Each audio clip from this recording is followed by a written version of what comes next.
Hello students, स्वागत है आप सभी का हमारे YouTube channel home science diary में। मैं हूं अंजलि तिवारी और मैं आप सबको लेकर आई हूं एक बढ़िया सा होम साइंस का इम्पोर्टेंट टॉपिक। ठीक है, तो हम शुरुआत करेंगे आज। तो पहले जल्दी जल्दी से सभी लोग लाइक कर दीजिए और शेयर कर दीजिए ताकि सभी लोग इसका लाभ ले सकें। चलिए शुरुआत करते हैं हम अपने टॉपिक की। तो आज का हमारा टॉपिक होगा राष्ट्रीय पोषण कार्यक्रम। क्या होगा? राष्ट्रीय पोषण कार्यक्रम। इसकी शुरुआत किस मंत्रालय से हुई थी? इसकी शुरुआत हुई थी महिला एवं बाल विकास मंत्रालय से। राष्ट्रीय पोषण अभियान क्यों चलाया गया? राष्ट्रीय पोषण अभियान कुपोषण को व्यापक रूप से, मतलब कुपोषण जो हमारे आज भारत देश में दो समस्याएं ज़्यादा चलने लगी हैं, जैसे कि मोटापा है और या तो अतिपोषण है या फिर अल्प पोषण है। तो इसी को व्यापक रूप में जानने के लिए, उसके प्रति कुछ कार्य करने के लिए सरकार ने इसकी एक पहल की है। इसी के अंतर्गत उन्होंने योजना चलाई है सक्षम आंगनबाड़ी पोषण 2.0। तो इसकी शुरुआत कब हुई थी? इसकी शुरुआत हुई थी 8 मार्च 2018 को। सक्षम आंगनबाड़ी द्वारा चलाई गई योजनाएं कौन कौन सी हैं? ICDS, SEG, NCP। ICDS जो छोटे बच्चों के लिए होती है 0 से 6 साल के लिए। इसमें बच्चों को पूरक आहार दिया जाता है, जैसे आटा, दाल, दलिया, तेल, चीनी। ठीक है। और सेग ये होता है गर्भवती स्त्री और किशोरियों के लिए। और ये NCP यानी धात्री माताओं के लिए। तो आप लोग इसमें बताइए ICDS का फुल फॉर्म बताएंगे आप लोग कमेंट बॉक्स में। मैंने इसमें सिर्फ इम्पोर्टेंट ही टॉपिक रखा हुआ है, इससे फालतू की चीज़ें नहीं रखी हुई हैं। ठीक है, तो सिर्फ हम इम्पोर्टेंट ही पढ़ेंगे। देखिए इसमें आया है, पूछा गया है सक्षम आंगनबाड़ी से संबंधित लाभान्वित व्यक्ति कौन कौन से हैं? गर्भवती औरतें, किशोरियाँ, बच्चे कौन से? शिशु यानी 0 से 6 साल जो ICDS के तहत आते हैं आंगनवाड़ी में। ठीक है, तो आगे बढ़ते हैं। 2023 में इसका कितनेवां भाग मनाया गया था? 6वां राष्ट्रीय पोषण कार्यक्रम मनाया गया था। कौन सा? 6वां राष्ट्रीय पोषण कार्यक्रम मनाया गया था। इसकी शुरुआत कर दी गई थी 2023 से, कि मतलब बहुत ही व्यापक स्तर पर इसकी शुरुआत हो चुकी थी। हर घर पोषण योजना, पोषण भी होगा, पढ़ाई भी होगी, ये सब। 2024 में इसका कौन सा कार्यक्रम मनाया गया था? 7वां। 2023 में 6वां और 2024 में 7वां। ठीक है। सक्षम आंगनबाड़ी केंद्र की शुरुआत किसके द्वारा की गई थी? 2022-23 में केंद्र सरकार के द्वारा। किसके द्वारा? केंद्र सरकार के द्वारा 2022-2023 में की गई थी सक्षम आंगनबाड़ी की। राष्ट्रीय पोषण कार्यक्रम तो पहले से चल रहा था। ठीक है, इसके अंतर्गत भी कुपोषण से संबंधित जानकारी दी गई, लोगों को कुपोषण से बचाने के उपाय बताए गए। सक्षम आंगनवाड़ी की पहल क्या थी?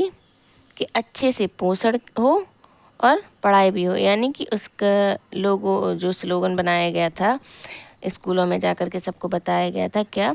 कि पोषण भी हो और पढ़ाई भी हो, जिसके तहत बच्चों को इसमें मिड डे मील भी आता है, जो कि दोपहर के टाइम पे बच्चों को खाना दिया जाता है। इसमें एक हफ्ते का मेन्यू बनाया जाता है, इसमें खिचड़ी, दाल, दलिया, रोटी, पौष्टिक आहार दिया जाता है। ठीक है। सक्षम आंगनवाड़ी के अंतर्गत क्या बताया गया? 3T का महत्व। ये 3T क्या है? Test, treat, talk. ये किससे संबंधित है? एनीमिया से, सुधार से संबंधित है। आजकल किशोरियों को जो खान पान ऐसा हो गया है, मतलब उर्वरक चीज़ें जो हो गई हैं, ख़त्म हो चुकी हैं, तो उसके लिए जो हम लोग को पौष्टिक आहार लेते हैं ना, तो लड़कियां नहीं खाती हैं। हम लोग क्या नहीं खाते? पालक नहीं खाते, कोई भी शाक भाजी अच्छे से नहीं खाते हैं, तो इससे क्या हो जाती है? एनीमिया की कमी हो जाती है।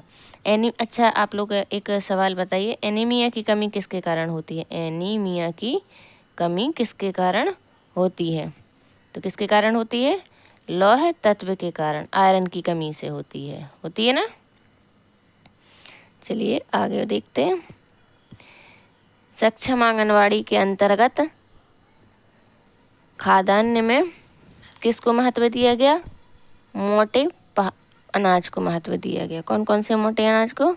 बाजरा, पॉलिश रहित चावल, पोल्ट्री, अंडे की खपत को बढ़ावा दिया गया। इसमें कि आजकल जैसे कोई नहीं खाता, सब सादा गेहूं के आटे की रोटी खाते हैं जो कि उतनी पौष्टिक नहीं होती। उसमें ग्लूटेन की मात्रा अगर ज़्यादा हो जाती है तो फिर हमें बीमारियां भी हो जाती हैं। तो उससे बेहतर और पौष्टिक आहार होता है मोटे अनाज, जैसे कि बाजरा, ज्वार, मक्का, और ये सब अच्छे होते हैं स्वास्थ्य की दृष्टि से। ठीक है। और पोल्ट्री अंडे आजकल इसके लिए जो बनाई जा रही हैं ना फैक्ट्रियाँ, उनमें पोल्ट्री अंडे अच्छी मात्रा में उन बढ़ावा दिया गया उनको। ठीक है। इसके अंतर्गत कितने सफल कार्यक्रम हुए? इसके अंतर्गत 5 सफल कार्यक्रम हुए। ठीक है। कौन कौन से? कुपोषण से मुक्ति, साक्षरता की दर, सशक्तिकरण पर जोर, महिलाओं की कुपोषण की समस्या को दूर करना, और पोषण और पढ़ाई भी।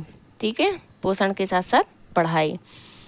सक्षम आंगनवाड़ी की थीम रखी गई। सक्षम आंगनवाड़ी की थीम थी सुपोषित भारत, साक्षर भारत, सशक्त भारत। यानी कि हमारा भारत कैसा हो? कुपोषण रहित हो, साक्षर यानी पढ़ा लिखा हो, सशक्त यानी मजबूत भी हो। ठीक है।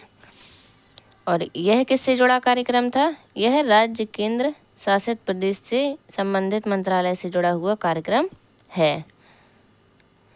इस योजना को भारत 15वें वित्त आयोग की अवधि 2021-22 से 2025-26 के दौरान कार्यक्रम का अनुमोदन किया गया। इसकी शुरुआत कब हुई थी? 2021-22 से 2025-26 तक इसकी शुरुआत हुई थी।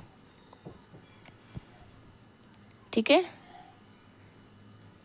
इन सभी समूह से संबंधित सभी डाटा को कैप्चर करने के लिए क्या बनाया गया? सक्षम प्लेटफॉर्म या पोषण ट्रैक्टर डिजाइन किया गया, जिसमें सक्षम आंगनवाड़ी के तहत होने वाले सभी कार्यक्रम की जानकारी, उनके बच्चों को जो आहार दिया जा रहा है, किसके प्रति क्या कार्य किया जा रहा है, उस सभी की जानकारी सक्षम प्लेटफॉर्म यानी कि पोषण ट्रैक्टर डिजाइन किया गया था। ठीक है।